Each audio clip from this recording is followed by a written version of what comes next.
Blech. Doug Christie was ranked 29th out of 30 head coaches by CBS Sports yesterday. Is that fair? If you understand what their parameters are, I don't know that that's still, again, purple glasses on, maybe it's not fair. But, for example, Jordan Ott of the Suns is ranked dead last. And it starts out by saying, let's put it this way, tier 8, they have 8 tiers. Tier 8 has 5 coaches. Jordan Ott, Doug Christie, Charles Lee, Mitch Johnson, and Thomas Isalo. Lisalo? Whatever, the Grizzlies. I never even heard of that dude. As has become tradition on this list, the final spot is occupied by the least experienced coach. So the theme of the list is we don't know. Yeah. So even though Doug is near the bottom of the list, the main reason they're saying is we just don't know. Mm-hmm. That's a fair point. Totally. Here's what they said about Doug. The Kings had a better record under Doug Christie last season, 27-24, than they did under Mike Brown, who was 13-18. But their net rating actually dropped from 1.6 to 0.0 after the coaching change. Brown was the victim of poor clutch luck and a star that was clearly on the way out. Christie had to wade through the mess of the De'Aaron Fox trade as well as the standard Sacramento nonsense. God, I hate that that's a line you can type and everyone goes, yeah. Yeah, can't debate it, really. So Doug shouldn't be judged too harshly, but there wasn't too much to latch onto in his first few months on the job. Sacramento's defense took a meaningful step back in Brown's absence, which is unsurprising given his stellar defensive track record. And a home play-in loss to a Mavericks team that was more or less without guards was pretty discouraging. When you see that Doug Christie is ranked second to last, that got my hackles up a little bit, just as a Kings fan. But then when I read their explanation, I go, okay, well, they've shown their work a little bit. I think the bottom line is for Doug is, hey, dude, this is here are some, I wouldn't say facts, but here are things I believe are probably true. I don't think Doug Christie would have been hired as a head coach on any other team in the NBA. Doug Christie is effectively a rookie head coach. Doug Christie's rise to being, how many years ago was he doing afternoons here?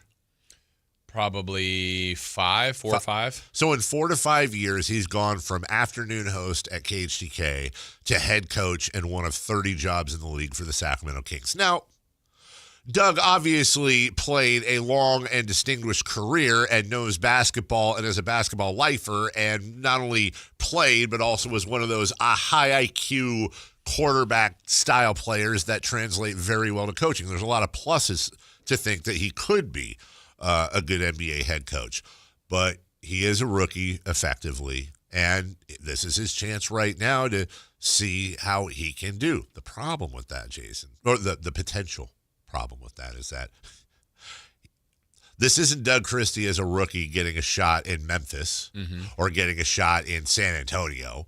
This is Doug Christie getting a shot with what most experts say is one of the worst put-together teams in the NBA. So I don't necessarily know that you can grade Doug on wins and losses this year, which is unfortunate, but I think it's true. Yeah, so based on the list, I think the way you read, almost all of those guys in Tier 8 were first-year guys. Yes. Or I think Charles Lee's not. But other than that, so could he be a little higher on that? Yeah, but we're talking 27th, 26th. I mean, it's not like 11th. I mean, so what's interesting is a list like this, and that's why lists are always debatable, is if we did the NBA top 100 and guys that haven't played yet, like Cooper Flag came in at like 50 or 48. Yeah.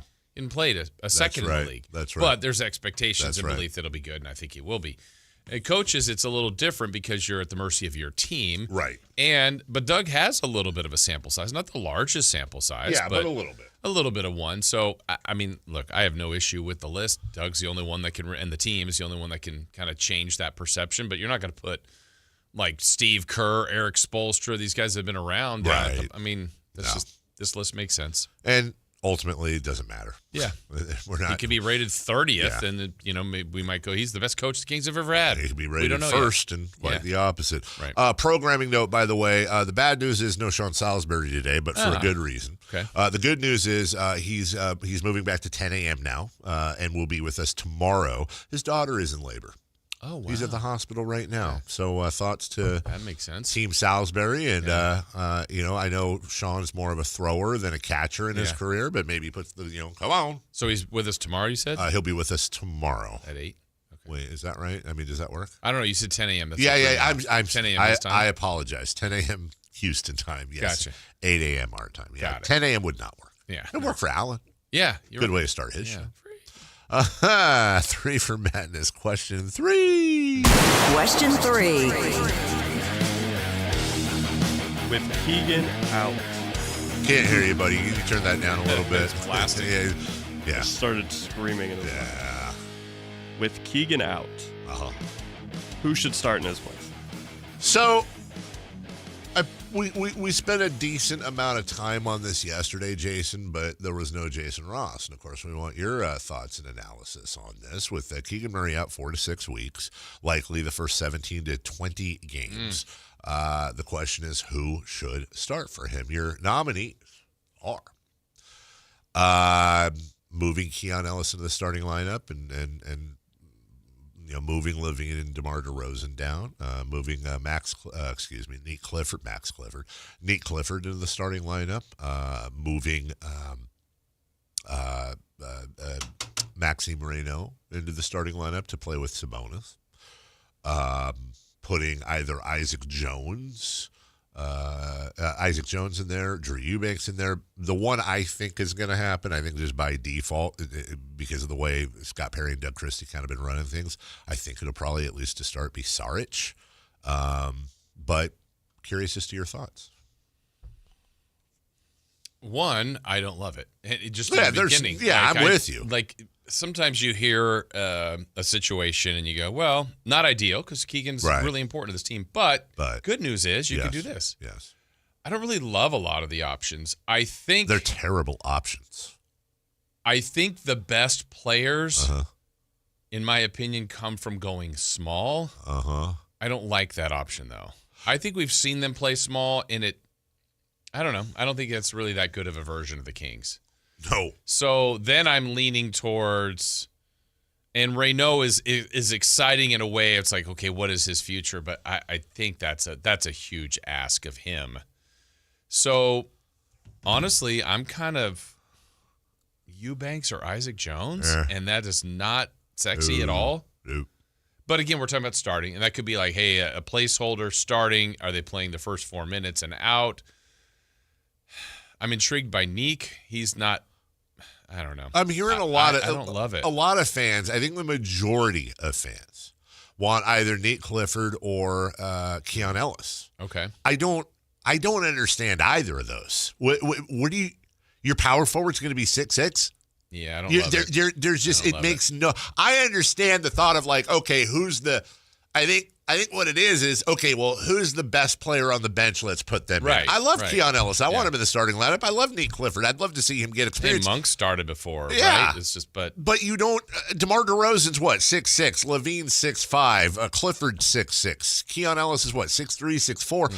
You're asking 6'1", right? Like you're asking one of them to play power forward. You're asking one of them to defend power forwards, and it's not like, look, if you had Wembanyama at the 5, we've talked about this before with the Spurs. Totally okay, maybe you get away with it. Yeah. You have no defense now. Yeah. None. I think I don't know. I think they tinker and try a lot of different things now, but I feel like they've tried the small route. And so to me, it's Eubanks, it's Jones, I guess Saric.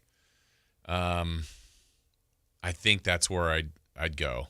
I think last year what we'd even see, like McDermott came in, Jay Crowder, like Mike Brown tried a lot of different things, with some spot starters, but I don't love it. I mean, Keegan's really important to this team. Very. We talked about it yesterday. Either Sabonis or Keegan are one or two on who you least can afford to miss. This has been an ongoing issue at the 4 that the Kings for 2 years, well, I said it was 1 year since we talked to Monty McNair at Media Day and asked him about the 4 and talked to him about there's no depth there. Yeah.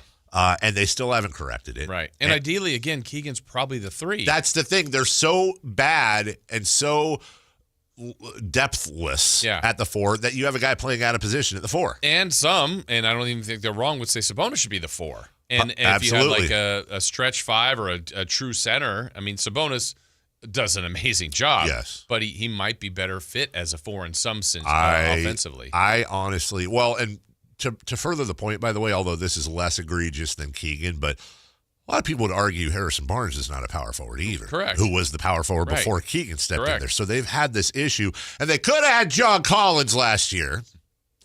Anyway, that would be my choice. Now, I think it's going to be Saric. Yeah. Who was your choice, you said? My choice would be Maxime Reynaud at the Okay. 5, Sabonis at the 4, and let's see what happens. You have an opportunity to see what the hell Reynaud can do. He may be outclassed and look silly from day one. Well, you're going to have to make that adjustment, and you can make that adjustment on the fly. But I'd love to see how those two guys do together. I think it'd be incredibly interesting to have two phenomenally passing big men playing off of each other. And, oh, by the way, you know, Sabonis can teach Reynaud. I love the fact that Reynaud is going to have the opportunity to learn from Sabonis. Okay, so if you do Sabonis, Reynaud, Sabonis, Eubanks, Sabonis, Isaac Jones, any of those, I realize the appeal of Reynaud. Yeah, I think for me it goes And Sabonis, Saric, I guess would be the other. Well, now it goes back to my overall thoughts on the season. No offense, I don't care about Saric. I don't care about Eubanks.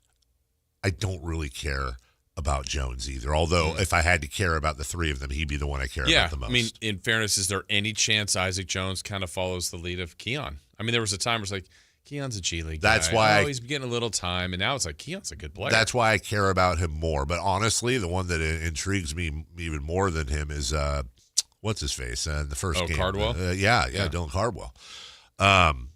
If it's up to me, they'd have Clifford and Reynaud in there, and just who cares about everybody else. But and then there's some thought too. We can get into this later that if there's a bright side, which there's no bright side to Keegan being injured, but if you had to find one,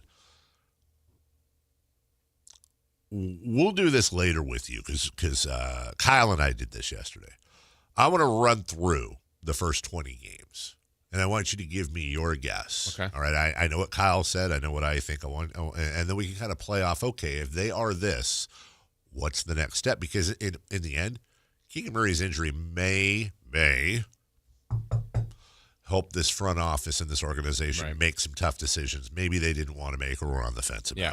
We'll take a break. When we come back, we got baseball. The Mariners win. The Dodgers win. We've got audio, both of those. And one of the craziest plays